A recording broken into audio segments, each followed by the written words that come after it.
मेरे प्यारे स्टूडेंट्स, आज ये प्रोजेक्टाइल का चौथा पार्ट है। विगत 3 पार्ट में हमने एक में बेसिक प्रोजेक्टाइल डिस्कस किया है, बाकी दूसरे में हम टाइम ऑफ फ्लाइट, हाइट और रेंज का डिस्कस कर चुके हैं। अब ये प्रोजेक्टाइल का ये चौथा पार्ट है, इसमें हम लोग डिस्कस करेंगे कि हाइट, रेंज और टाइम के बीच में क्या रिलेशन होगा। तो अब मान लेते हैं कि एक बॉडी जो है, a body is projected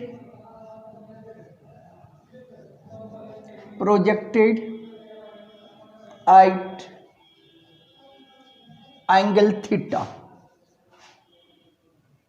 with velocity u meter per second.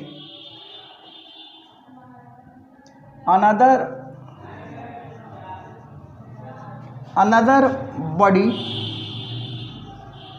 is projected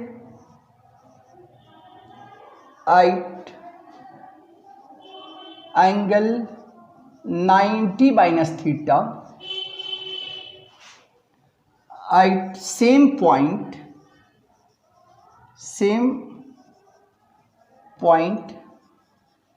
with same velocity। मान लीजिए कि 2 बॉडी है, जिसमें एक बॉडी जो है वह थीटा एंगल से प्रोजेक्ट किया जाता है और यू मीटर पर सेकेंड से।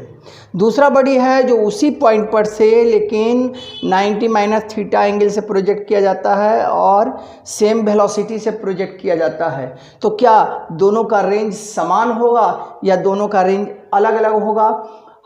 मैक्सिमम हाइट क्या होगा और टाइम ऑफ फ्लाइट क्या होगा, इसको हम देखते हैं। तो मान लीजिए कि पहले का जो एंगल थीटा से प्रोजेक्ट किया गया है एट एंगल थीटा एंगल पर क्या होगा, तो R1 इक्वल्स टू हो जाएगा you square sine 2 theta by G, और R2 का जो वैल्यू हो जाएगा वो हो जाएगा you square sine 290 minus theta by G. तो ये हो जाएगा 2 अंदर जाएगा तो 180 माइनस 2 थीटा हो जाएगा, तब ये R2 इक्वल्स टू हो जाएगा you square sine 2 theta by G. यानी यहाँ हम देख रहे हैं कि एक बॉडी को अगर थीटा से प्रोजेक्ट किया जाए और दूसरा बॉडी को 90 माइनस थीटा से प्रोजेक्ट किया जाए, है ना। यहाँ पर हम लिख देते हैं एंड 90 माइनस थीटा, तो दोनों का रेंज बराबर होता है। यानी ये हो गया R1 equals to R2 equals to R। यानी इसका जो फिगर बनेगा वो इस प्रकार फिगर बन जाएगा कि एक को हम थीटा से प्रोजेक्ट किए और एक को मान लीजिए कि ये यू मीटर पर सेकेंड है, इसको हमने थीटा से प्रोजेक्ट किया। दूसरा बॉडी को यू मीटर पर सेकेंड से हमने 90 माइनस थीटा से प्रोजेक्ट किया। ये पॉइंट ऑफ प्रोजेक्शन और ये पॉइंट ऑफ ट्रेजेक्ट्री। तो R दोनों का जो होगा वह बराबर होगा। ये कंडीशन को हमें याद रखना है कि अगर एक बॉडी को थीटा से प्रोजेक्ट किया जाए, दूसरे को 90 माइनस थीटा से प्रोजेक्ट किया जाए, तो दोनों का रेंज बराबर होगा। यहाँ पर हमने प्रूफ किया। अब हमें देखना है कि हाइट का वैल्यू क्या होगा। यहाँ पर डायग्राम से हमें लग रहा है कि हाइट अलग अलग होगा और टाइम ऑफ फ्लाइट क्या कह रहा है इसको भी देखना है। टाइम ऑफ फ्लाइट भी अलग अलग होगा, ठीक है। तो हम पहले यहाँ पर हाइट का डिस्कस कर लेते हैं कि हाइट क्या होगा। इसके बाद हम डिस्कस कर देंगे कि हाइट और रेंज में क्या रिलेशन होगा, क्या दोनों के बीच का रिलेशन बनेगा, इसको हम डिस्कस करेंगे। तो सबसे पहले हम लिखते हैं कि एंगल अगर थीटा से प्रोजेक्ट किया जाता है तो हाइट का वैल्यू क्या होगा, ठीक है। तो एट एंगल थीटा यहाँ पर फिर हम डिस्कस कर लेते हैं यहाँ से। At angle theta and 90 minus theta. तो H1 इक्वल्स टू हो जाएगा you square sine square theta by 2g, और H2 जो हो जाएगा वो हो जाएगा you square sine square 90 minus theta by 2g। इसको हम लिखेंगे, तब लिखेंगे कि H2 equals to u square cos square theta by 2g। यहाँ पर आपने देख लिया कि दोनों का H1 और H2 अलग अलग होगा। ये फिगर में भी दिखाई दे रहा है कि ये अलग अलग है। थीटा से अगर हम प्रोजेक्ट किए तो ये हाइट जो हमारा मिलेगा वो H1 मिलेगा, और ये हाइट जो मिलेगा वो H2 मिलेगा। अब हमें देखना है कि H1 और H2 का रिलेशन R के साथ क्या बैठता है, इसको हमें देखना है।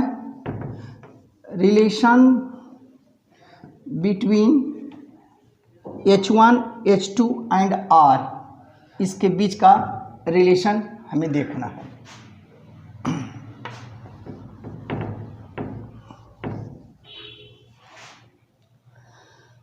तो R का फॉर्मूला यहाँ हम लिखते हैं,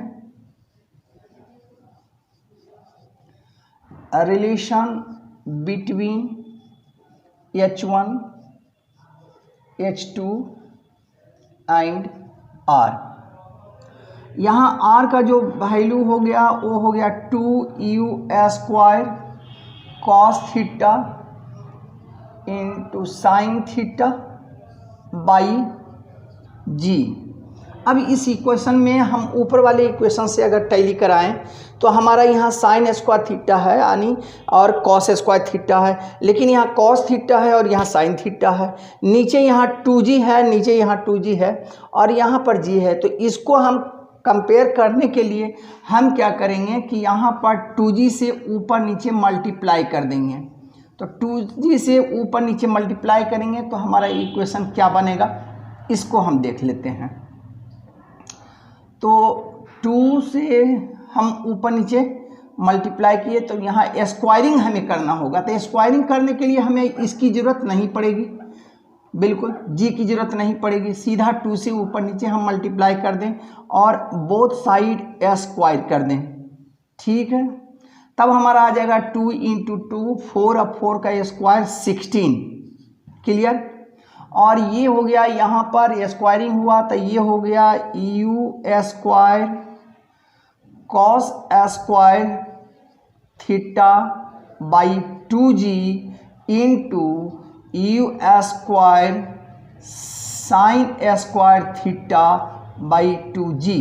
ओके, अब यहाँ पर you square cos square theta by 2g का वैल्यू हमको मिला हुआ है H2, और you square sine square theta by 2g का वैल्यू मिला हुआ है H1। तो यहाँ पर R स्क्वायर इक्वल्स टू हो गया 16 H2 into H1, R equals to 4 under root H2 H1। ये हमें रिजल्ट मिलता है। प्यारे स्टूडेंट्स, एक चीज़ मैं आपको बता दूं कि यह केसेज कंपटीशन में बहुत बार पूछ चुका है, इसलिए इस वैल्यू को सीधा याद रखना है कि अगर एक बॉडी को थीटा से और दूसरे बॉडी को 90 माइनस थीटा से प्रोजेक्ट किया जाता है तो हाइट जो है H1 और H2 कवर करता है। तो R, H और H2 में रिलेशन क्या होगा, तो सीधा जिसको याद होगा उसको सीधा ये आंसर मारेगा, अगर याद नहीं होगा तो ये इसको प्रूफ करना पड़ेगा दोस्तों। चलिए, तो अब आगे हम देखते हैं कि टाइम के साथ इसका क्या रिलेशन रहेगा, टाइम रिलेशन क्या बनेगा, इसको भी हम लोग देख लेते हैं।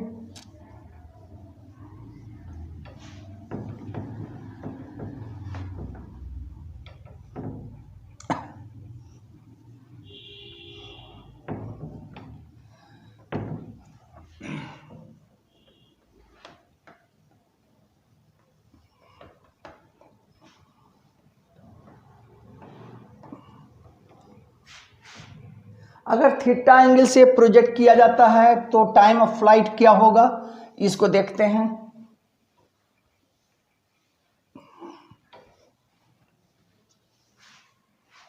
एट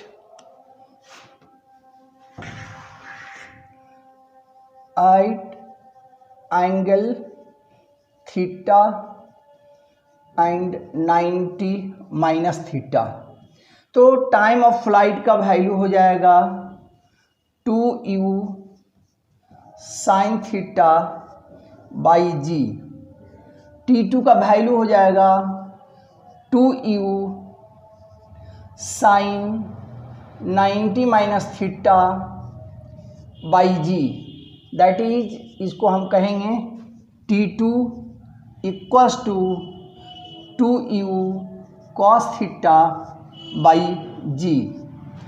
अब r का जो वैल्यू होगा वो होगा 2u cos theta into sine theta by G. अब इसको बनाने के लिए हम क्या करें कि 2 से ऊपर नीचे गुना कर दें और g से भी ऊपर नीचे हम गुना कर दें, तब हमारा वैल्यू मिल जाएगा।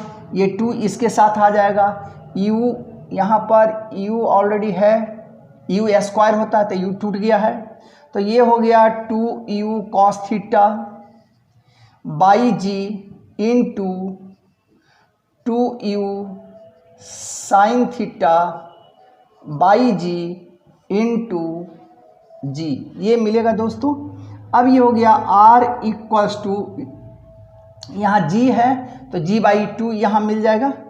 अब ये हो गया कि T2 into T1 g by 2। ठीक है दोस्तों, यहाँ रेंज और time period, time of flight के बीच का रिलेशन हमें ये मिल गया, r का रिलेशन हमें वहाँ मिल गया। ये भी न्यूमेरिकल कभी कभी पूछा जाता है। हमारा जो चैनल है दोस्तों, हमारा जो ये वीडियो चल रहा है, इसमें हम 11th के सिलेबस और कंपटीशन के सिलेबस दोनों को टच कर रहे हैं।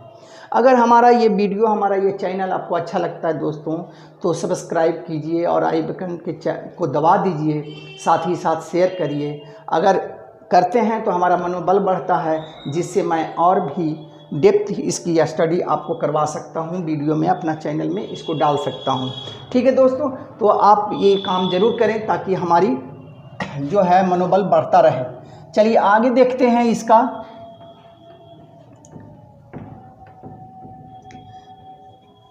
यहाँ पर हम लोग स्टडी कर दिए कि एक को 9 थीटा से या दूसरे को 90 माइनस थीटा से अगर प्रोजेक्ट करते हैं तो रेंज बराबर होगा। मान लीजिए कि एक बॉडी को अगर आप 30 से प्रोजेक्ट करते हैं और दूसरे बॉडी को अगर थीटा डिग्री से प्रोजेक्ट करते हैं, तो ऐसे स्थिति में रेंज बराबर होगा लेकिन हाइट बराबर नहीं होगा, हाइट हमें निकालना पड़ेगा। तो आज हमने ये देखा। अब हम देखना चाहते हैं कि प्रोजेक्टाइल मोशन एक पैराबोलिक मोशन है। ठीक है, तो इस पर हम देखते हैं कि projectile motion is a parabolic motion, इसको देखते हैं।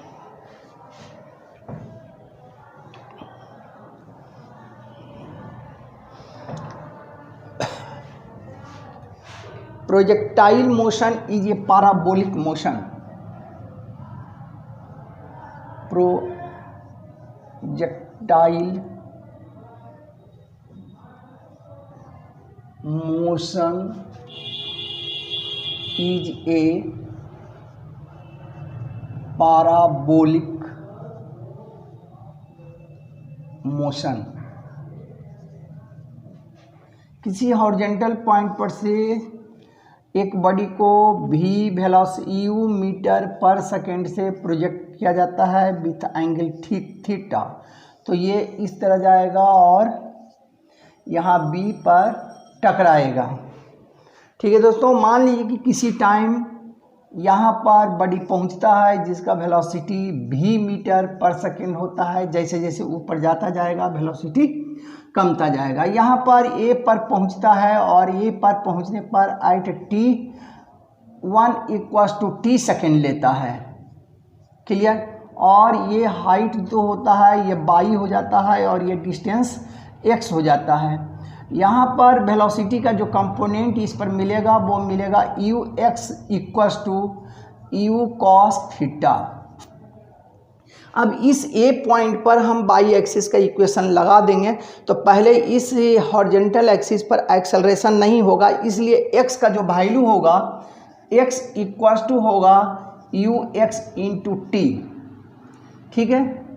तब ये होगा X equals to you cos theta into T, इसलिए T equals to X by U cos theta. ये पार्टिकल ऊपर की तरफ जा रहा है इसलिए अपवर्ड मोशन का कॉन्सेप्ट लग जाएगा, यानी बाई इक्वल्स टू हो जाएगा U by small T minus half G T square. यहाँ से ऊपर से हम इसको उठा कर रखेंगे तो ये रखेंगे by equal to U by का वैल्यू होगा यू साइन थीटा, इसका कंपोनेंट इस पर हो जाएगा U by equals to U sine theta. Clear? तो ये हो जाएगा यू साइन थीटा, टी का वैल्यू यहाँ पर हो जाएगा X equals to U X by U cos theta minus G, और x का वैल्यू देंगे तो जी एक्स स्क्वायर हो जाएगा और यहाँ हो जाएगा 2u square cos square theta. यहाँ u और u कैंसिल हो जाएगा तो बाई इक्वल्स टू हो जाएगा x tan theta minus g x square by 2u square cos square theta. ये इक्वेशन 1। बी नो हम लोग जानते हैं, we know y equals to a x minus b x square is a parabolic equation. Parabolic equation. तब अगर compare करें ऊपर वाले इक्वेशन से, कंपेयर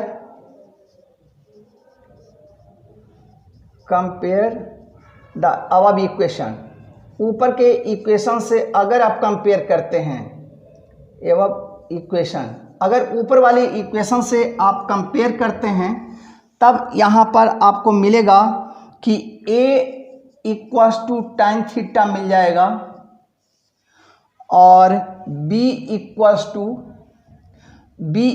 टू आपको मिल जाएगा g बटा 2u square cos square theta मिलेगा। तो आप कह सकते हैं therefore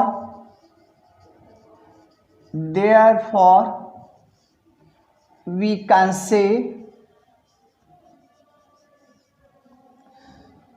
by equals to x tan theta minus g x square by 2u square cos square theta is parabolic equation, is parabolic motion, इसको लिखा जा सकता है।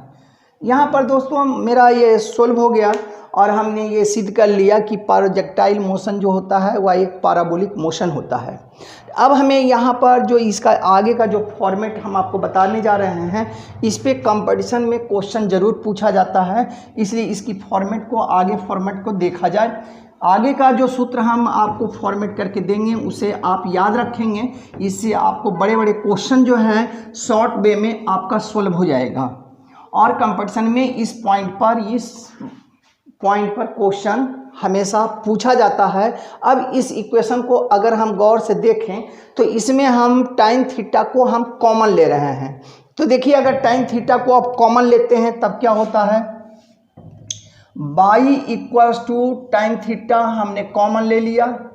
अब कॉमन ले लिया तो इसमें बच गया x, इसमें बच गया G X by 2u square cos square theta into tan theta. तो ये हो गया by equals to tan theta, यहाँ पर जी को आप नीचे ले आए और ये टाइन थीटा इजकल टू हो जाएगा टाइन थीटा इजकल टू हो जाएगा sine theta by cos theta. तो कॉस और कॉस कट जाएगा, तब ये हो जाएगा कि x by 2u square cos theta into sine theta by G. ये पूरे का वैल्यू आपको मिल जाएगा r के रिस्पेक्ट में, यानी रेंज के रिस्पेक्ट में, यानी tan थीटा इक्वल्स टू होगा x बाई r। ये पार्ट आपको मिलेगा। अब इसको हम अगर सोल्व करें, ये r का वैल्यू आ गया, अगर इसको हम सोल्व करते हैं तो x को भी कॉमन ले लेते हैं। तो जब x को कॉमन आप लेंगे तो यहाँ पर मिल जाएगा r इंटू एक्स, एक मिनट, x को भी यहाँ पर अगर कॉमन ले लिया जाए तो ये हो गया x टाइन थीटा। यहाँ पर जो वैल्यू हो जाएगा वो r-1 हो जाएगा। यहाँ पर जो वैल्यू हम ले रहे हैं जी एक्स स्क्वायर ले लिया टाइन थीटा, ये हो गया r-x। यहाँ पर डबल था, ये एक्स स्क्वायर था ना, ये एक्स स्क्वायर था, जी एक्स स्क्वायर, ये छूट गया था। तो x कॉमन ले लिए तो ये मिल जाएगा r-x बाई r, ये मिल जाएगा, वहाँ से जी एक्स स्क्वायर था। अब ये पार्ट हम ले लिया, तो अब ये हो गया कि बाई बटा x into r by r-x clear equals to tan theta. It is the very important concept. इसमें कभी कभी क्वेश्चन पूछता है कि एक बॉडी को प्रोजेक्ट किया गया है तो 4 मीटर की दूरी पर 4 मीटर की दीवार को ग्रेसिंग करते हुए 14 मीटर दूरी पर जाकर ऑब्जेक्ट गिरता है, तो बताइए कि एंगल ऑफ प्रोजेक्शन क्या होगा।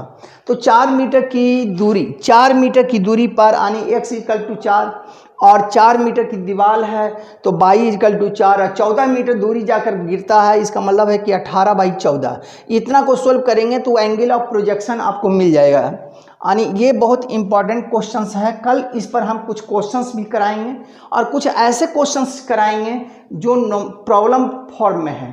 तो दोस्तों आज बस यहीं तक। हमारे चैनल को आप ज़रूर सब्सक्राइब कीजिए और बटन को दबा दीजिए। थैंक यू दोस्तों।